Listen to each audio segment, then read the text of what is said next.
nasa abena nasa adwa etu ko we de na ko ya o se me nam heaven dwene hu yi ni adada okay so na me sa ka bibi e dia be sisu reincarnation no e ha ne na eba okay spirit ni e fofu a eni ya incarnation na ya reincarnation old spirit taking on a new body etu ba tie fie bi mi na maami bi ene ne ba mi ba nyo mbanyisa mi do o mba abruwa ufri va na ba maami wo. These are the comments we make. It only goes to explain say spirit no ama wo fra oba no abena Kofi Kwame no aba wi ase dada etu so ya mpanyinsem ene ma o ka ne mpanyimfo nsem no o ka is being determined by the spirit and no reincarnation boni me na we hu spirit aba wi ase da na samba no wonti ase etu so ya mpanyinsem kwani tum na jawo mpanyinsem no wo ye dibati abruwa bi no aba na aba be hamadwin na maami na conclude omo ka me say bibi na akọ na aba so na kwa ya say bi eni ho aden na kwa kakra say reincarnation dey cry say hey oya bonsam na judgment that and say make can say do be any dey am ma wiase okay na another judgment bi a eno dey your friend no say eschatological judgment. Okay. Eschatological no deal with final events of the end times are able lead to the end of one and the beginning of another. I need the scripture and that is the kind of judgment because judgment in have it in the mind say is a battle between good and evil. Say the starting of Garden of Eden. Sa na be ko so me akodu ni climax na fe yet we hu say we say ni na we say ni edin eschatological judgment no related to the branch of theology concerning with the final events in the history of the world and as a history of mankind. Then the books of Daniel and Revelation okay reveal signs bia who the end of the times of the Gentiles. Emra no amremuno. After the flood, Sabre no ba they can say, Wama enipa to me kakra for nipa to govern enipa. Okoso kan bi say bedroom remikra no Gentiles will come and rule the world. Okay. Yaba the book of Daniel muno. The first Gentile government buy no Nebuchadnezzar time Babylon no Babylon rani from there no na Medo Persia for only Greek for na fi be do Roman Empire it collapsed by go be no conquer no and it was the church that revived it in the end of kasa 2021 we are still in the times of the Roman Empire okay and into the Vatican no because the empire yes. And in these end times, you know, say there will be regional powers and as a regional alliances will party be play. It will lead to the final confrontation. Confrontation be partner it will bring an end to the present civilization. Yeah, you will lead it to another. And in the book of Daniel, Emma who say the powers that will emerge, you know, back your friend the king of the south, back your friend the king of the north, and back your friend the kings of the east. Okay. Woman never clashes, battles and a world war. And a ba. The baby are Rebecca Daniel. Okay. Daniel chapter 2. Verses 34 to 35.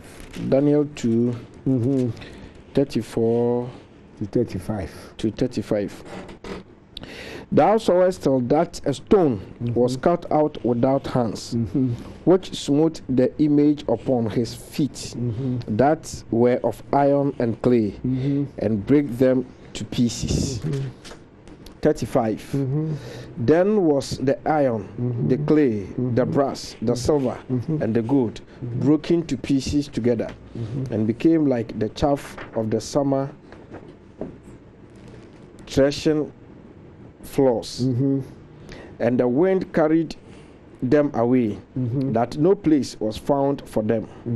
And the stone that smote the image became a great mountain and filled the whole earth. Verse 36. 35. Okay, to 35, let's see. Enti yakɔ Daniel hɔ nom abi mu a ɔmehu sɛ empire we ba na a stone be not cast by human hand. Yes. And ebe crash image no ene bubu ya mframa so be pia ekɔ na ebo no Daniel. Now the Scofield Bible mu a footnote no asɛm a ɛka ya kala mama also Gentile world power is to end in sudden catastrophic judgment. Gentile world power is to end in a sudden catastrophic judgment. Until there's going to be a third world war.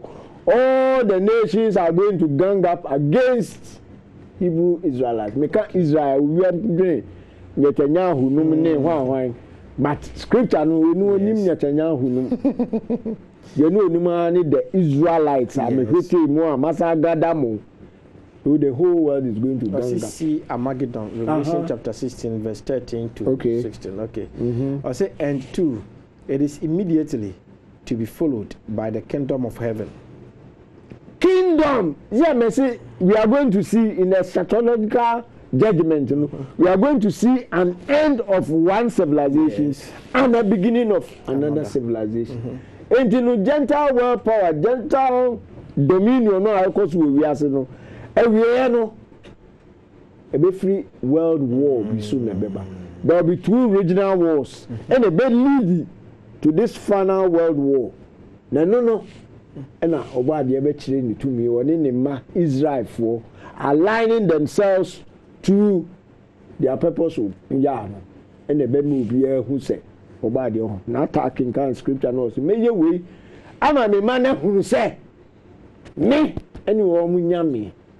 And there won't be references. I said the God of the heavens will not set up his kingdom until after the destruction of the Gentile world system. It's going to be destroyed. It's a catastrophic. A war. And a debeba.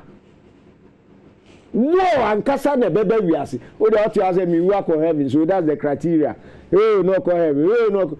Na we are no cry bear say. Any they only any idea.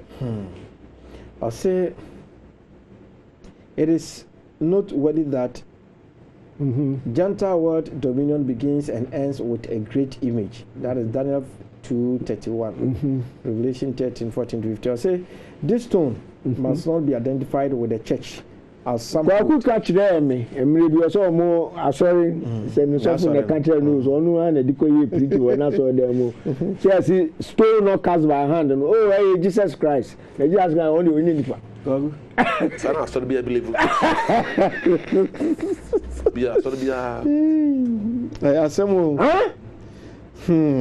Conclude, mommy. I'll say this stone must not be identified with the church, as some hold. For the task of the church is never said to be the destruction of the nations of the earth.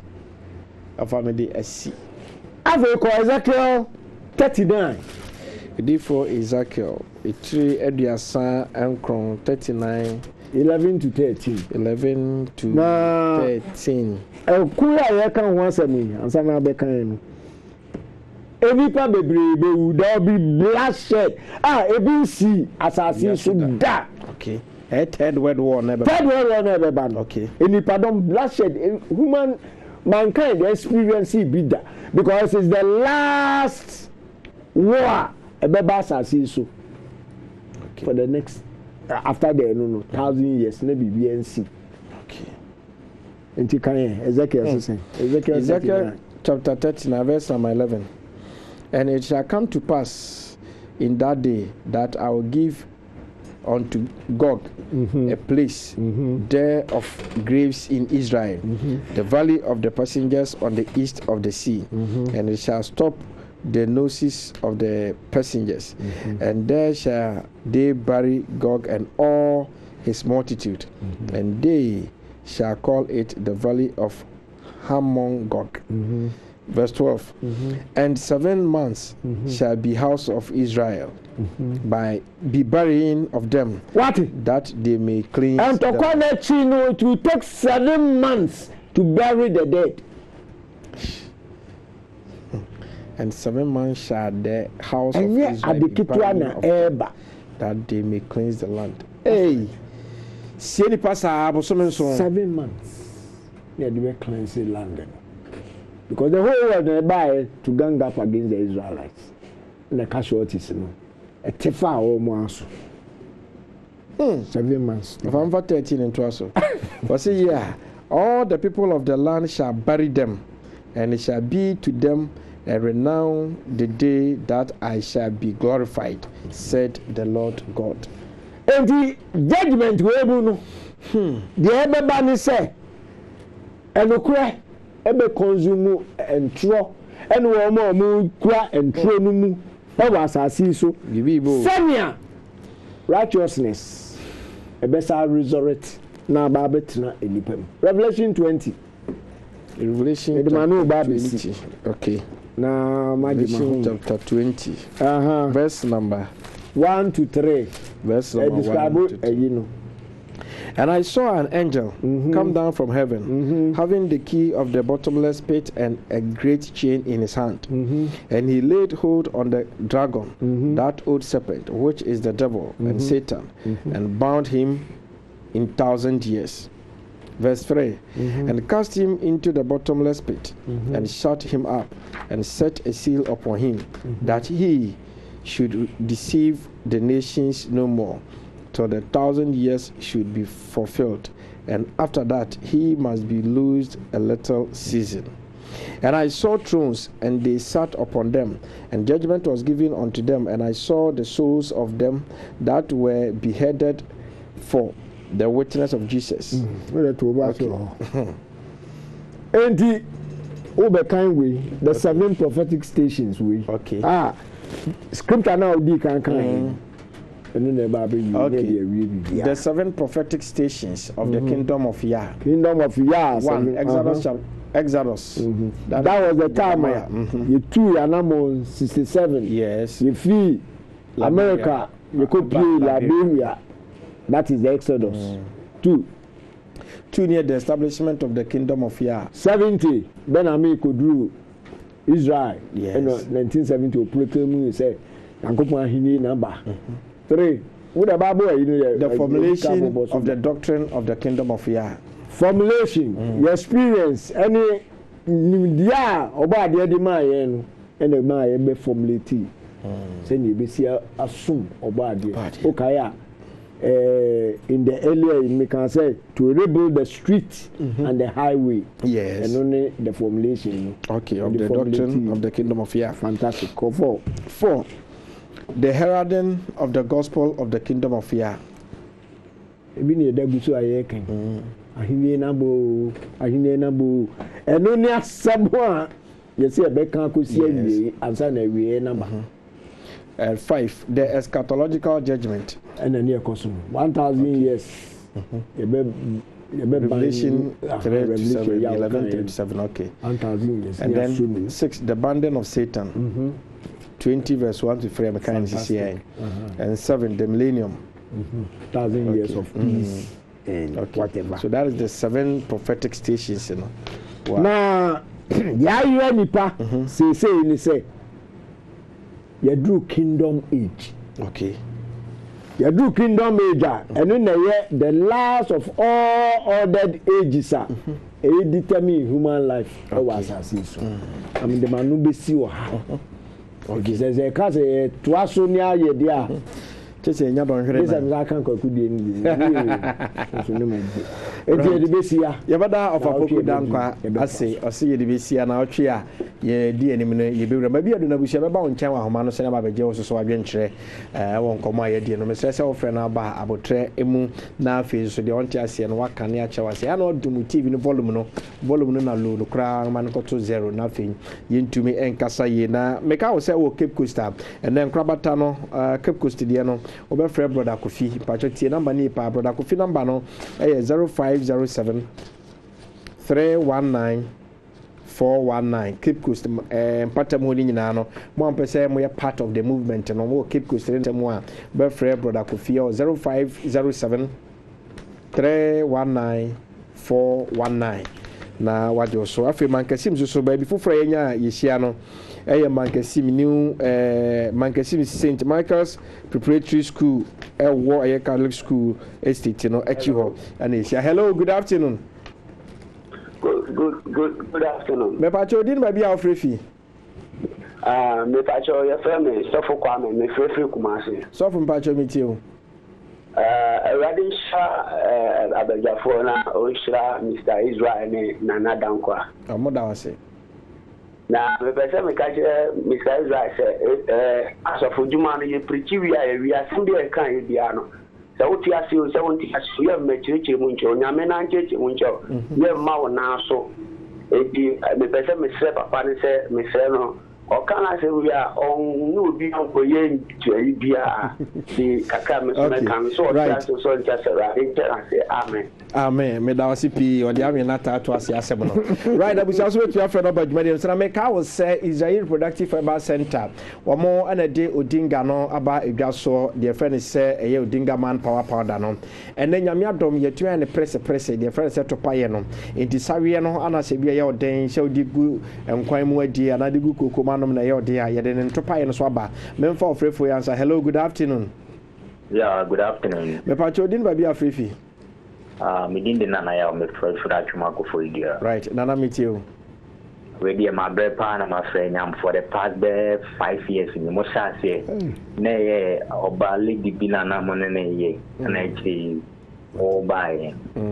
Make too much a pana, make a semi car, some catrache of fire down one. Always the answer, make Chima almost there 5 years in the name I'm going to pie 8 years here. Isema mokenyi na ye no kre. Okay. Na me ankasa me pe ofaya odan kwa nanka. Nya na nanka ma frene ne di nkomobi. Right. The akwa ka fa so anya ni nyina ne se enche e beba kuma se nti onya ti announcement na ba be hia no. But say oni ni di nkomo phone so de adabraka. Right, me da CP. Abusia se na me ka no Odinga man power powder na nyame adom ne capsules na aba. Enti e mema na sebe mugum ho anim asompam no monya na munja na skatua eya. Ubedi oba ya chi asana tutua nya so ba mu ma wa afi na akwa no toroka mesro mansanka Odinga man power powder na se ne capsules na no bi wate ne gina na so. Hello, good afternoon. Me so say TV no volume na nko form anya de betumi entertain no di nkomo ti ufra no ma TV no volume na form eti abusia mo pro Odinga man power powder ni bi ato ni nyina no momodi a se mo ba hwehwe owura Odinga ekira kwan na monsa atumi aka bia na bibia akonkai e de ama mo memfa ofrefo yansa. Hello, good afternoon. Hello, Holan. Aja me pa Odinga bia frefi Media ni Kofi Mensa. Me won kan na se de mabako mase. Yo, owura Kofi Mensa mpacho metiu. Menemo cafe na mi chami ba pa no so the friend Mr. MC oti mo pa. Me so ya berinti ma won sabe ne nkonchia ne de enye secondary matter. Why? Mate. Me pa cho me chi mate na mi se mo kan na aye no kure. Na me ko so anse mo ko so na mo de ro because so kan ba bu na me from Genesis up to Malachi. You go be there na ko pon ka so o di mi pa ko ku je. Edi mi pa ko heaven. Okay. And so the new testimony kan ba na ni mu se sa na manaba. Na mo ko so na me aduma next week me so se me ave shia mo ka okudio yeah da CP me ba choma mo pro Odinga ni bi ato ni nyina no be free opani no e wo 0241 220 300 0241 220 300 o frɛ no a Odinga man power powder ana capsules no on sa betumi akabi. Hello, good afternoon. Good afternoon. Opani me pa chodin ba bi afrefi Mr. me ka se ta krade me pa chodin ni the same I'm in the Alaji Baba. You Alaji Baba eat you. Mbajo asama oka serious no. Papa look at the or consumpti na or pakire say Christianity no one Bible no. Ono ano ka o say en Bible no. Eda dia.